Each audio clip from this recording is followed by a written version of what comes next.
Bonjour à tous! Cette vidéo vous propose de découvrir le processus créatif derrière la vidéo d'animation 3D The Lazy Contractor. Ce ne sera donc pas un tutoriel ou une vidéo pédagogique destinée à vous apprendre l'animation 3D ou la motion capture.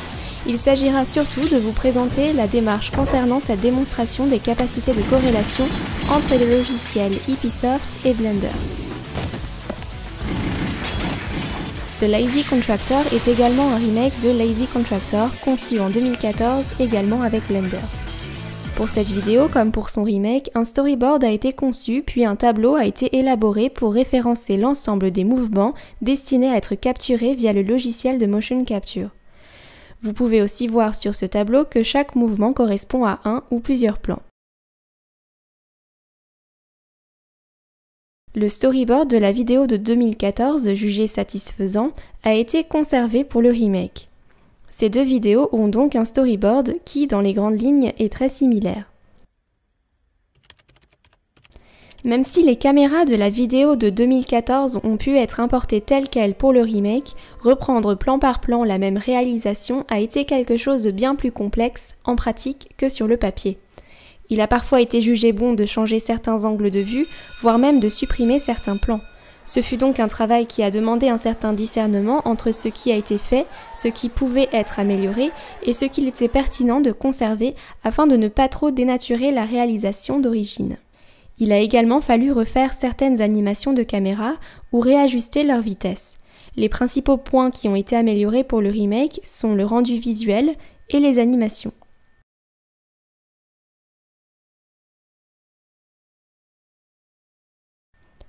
La quasi-intégralité des animations ont été motion capturées en utilisant les logiciels Episoft. La motion capture consiste à filmer des mouvements d'une personne réelle pour les capturer numériquement afin de les retranscrire dans un espace 3D.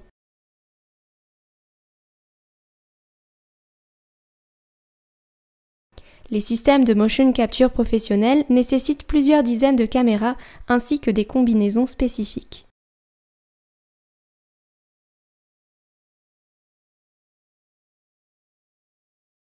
Episoft propose des logiciels destinés à la motion capture dite low cost, ou accessible au grand public, en se servant soit d'un ou plusieurs Kinect de génération 1 ou 2, soit de plusieurs PSIs. Même si plusieurs configurations de caméras sont proposées pour capturer vos animations, votre équipement doit correspondre à un certain besoin technique. Dans notre cas, l'ordinateur a été spécialement assemblé pour la motion capture et l'utilisation des logiciels Episoft. La documentation conseille de partir sur une carte mère avec un maximum de ports d'extension et de ports USB.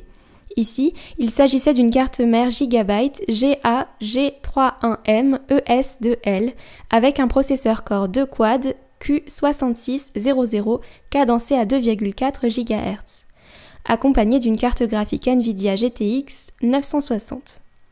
La puissance de la carte graphique va aussi être très importante dans le temps d'attente lors du chargement des animations sur Mocap Studio. D'expérience, le temps d'attente avec une carte graphique bas de gamme est clairement interminable.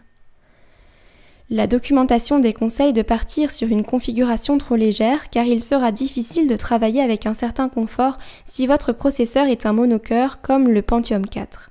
Il est donc préférable d'avoir quelques connaissances en assemblage PC pour pouvoir au moins ajouter des cartes USB via des ports PCI et PCI Express selon la configuration de motion capture choisie.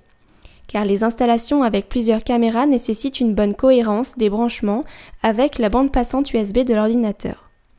Mais nous n'allons pas rentrer dans les détails concernant les installations avec plusieurs caméras car nous avons capturé les mouvements de cette vidéo avec une seule caméra. Toutes les animations de la vidéo The Lazy Contractor ont été capturées avec le logiciel Episoft en utilisant le Kinect seul. Episoft et leur système de captation de mouvements se composent de deux logiciels distincts, EP Recorder et EP Mocap Studio. Le premier sert à enregistrer les vidéos des mouvements avec la ou les caméras, le second sert à travailler les vidéos enregistrées pour y détecter les mouvements et créer alors l'animation. Pour ce faire, un personnage en 3D est intégré à Mocap Studio, il va être accolé sur la personne effectuant les mouvements sur les vidéos. Ce personnage incarne les animations de l'armature du futur fichier BVH. Si des défauts sont constatés, il est en effet possible de retoucher directement à la frame près l'animation en intervenant sur ce personnage en 3D depuis Eevee Mocap Studio. Mais il est possible que même après avoir peaufiné votre animation sur Mocap Studio, cette dernière présente encore quelques imperfections.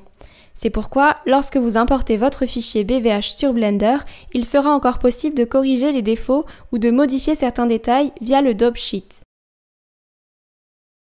Car lorsque vous amenez votre BVH sur Blender, vous découvrez une armature composée de keyframes sur chacune des bones et pour toutes les frames.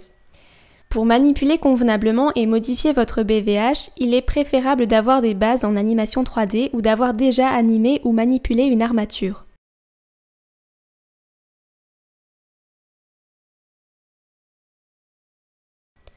Maintenant, il faut que votre personnage modélisé en 3D s'anime, et là, à chacun sa méthode. Pour The Lazy Contractor, toutes les keyframes de l'armature ont été copiées puis collées à l'armature vierge, riguée sur le personnage en 3D. Une fois votre personnage en 3D animé, il est encore possible de remarquer des défauts sur votre animation, mais même à ce stade, vous pouvez corriger l'animation de l'armature. L'ensemble des personnages animés sont ensuite amenés dans le décor pour ainsi caler les animations sur la scène et s'occuper enfin des caméras. Pour cette vidéo, il fut nécessaire de retoucher une bonne partie des animations pour des besoins de timing et de mise en scène. Par exemple, s'il n'y avait pas assez de temps mort entre deux gestes dans une seule animation, il était nécessaire de couper la scène à mi-parcours pour que cela corresponde au storyboard. Le rendu visuel sur cette vidéo a été conçu avec le moteur de rendu Cycle. La vidéo d'origine de 2014, quant à elle, a été rendue avec Blender Render. Ces deux moteurs de rendu 3D sont intégrés dans Blender. Cycles nécessite une carte graphique pour fonctionner plus efficacement. En comparaison, Blender Render ne se sert que du processeur pour charger les images. Le rendu et la gestion de la lumière de ces deux moteurs ne sont clairement pas comparables. Pour le remake, chaque objet 3D a été retexturé et s'est vu attribuer un shader spécifique. Concernant le rendu 3D des images, un travail d'optimisation conséquent a été fait par un professionnel du logiciel Blender. Beaucoup de paramètres ont été modifiés pour accélérer le temps de rendu. Par exemple, il a fallu 30 minutes à cette simple image pour se charger avec une GTX 970. Suite à l'optimisation, le temps d'attente a chuté à moins de 4 minutes par image. Le rendu de l'ensemble des images animées pour les 3 minutes de la vidéo a été effectué sur une machine disposant d'une GTX 1060, ce qui a fait descendre le temps de rendu à 1 minute 20 seulement.